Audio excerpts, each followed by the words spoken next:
Good morning or afternoon or whenever you're watching this. It's morning for me.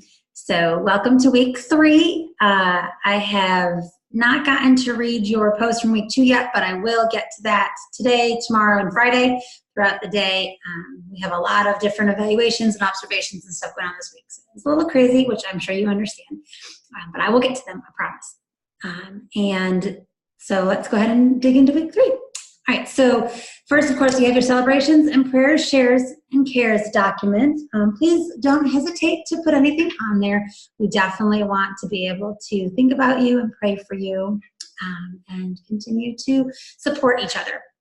So your due dates are as usual. Tuesday is the final deadline for the week, and then Sunday nights for the initial post for your papers.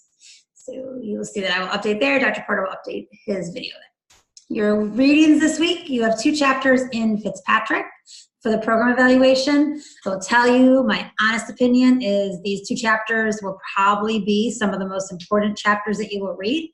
They really deal with logic model and evaluation questions and working through that process. So just very important chapters, in my opinion. You'll have research design for chapter 8 in Creswell, and then chapters 4 through 5 in Urdan. So obviously, we have some useful resources that have been there before. There's a survey validation instrument here. So if you wanted to kind of think about, is my survey worthwhile? You can use this. This may even be something that you use in your dissertation when you get to your survey piece where you're reviewing with your panel. All right, so program evaluation note that's on here. Again, like I said, these chapters are really important, but overall, remember that if you continue to build on these posts with your program evaluation and your FCEP, I promise you they are useful in your evidences. So pay attention to the stuff that it's asking you to do, and the better that you can do it now, the less you're going to have to do in the end when you go to write everything up. So we have 4 posts this week.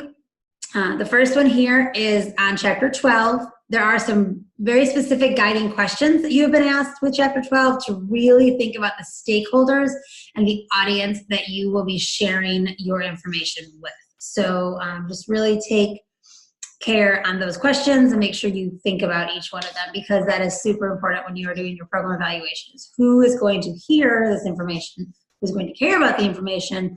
Why? And how are you going to get that to them in a way that they can use it effectively? Then respond to 2 peers to support, confirm, or challenge their thinking.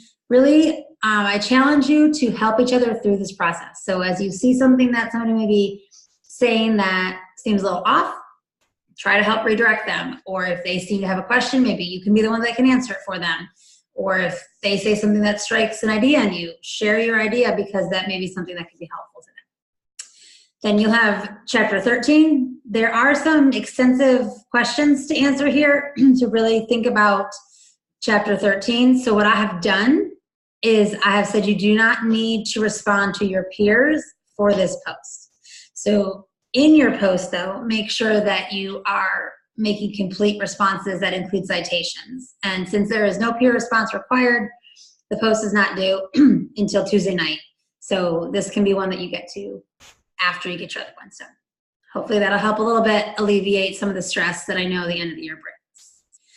You have chapter 8 in Creswell. You are really kind of planning through a survey or an experimental study that you could utilize. This would be a great time to think about what your research is for your dissertation, because this post could flow over into chapter 3 with your methodology.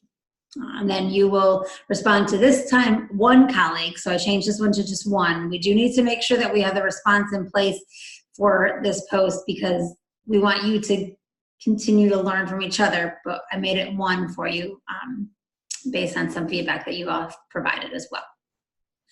And then provide suggestions for improvement based on your cited text. And then your final one will be your statistics, same as usual, to just kind of let Dr. Porter know what you learned that was new, what you still maybe have questions on, how you think you can use it, and what you consider important.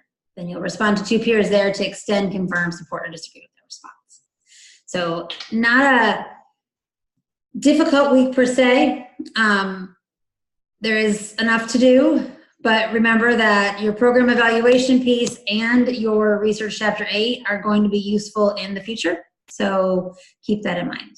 I think that's everything that I have. Obviously, please do not hesitate to reach out. I know I've had some great conversations with some of you. We've Zoomed to answer questions. So whatever I can do, just please let me know. All right. Have a great day.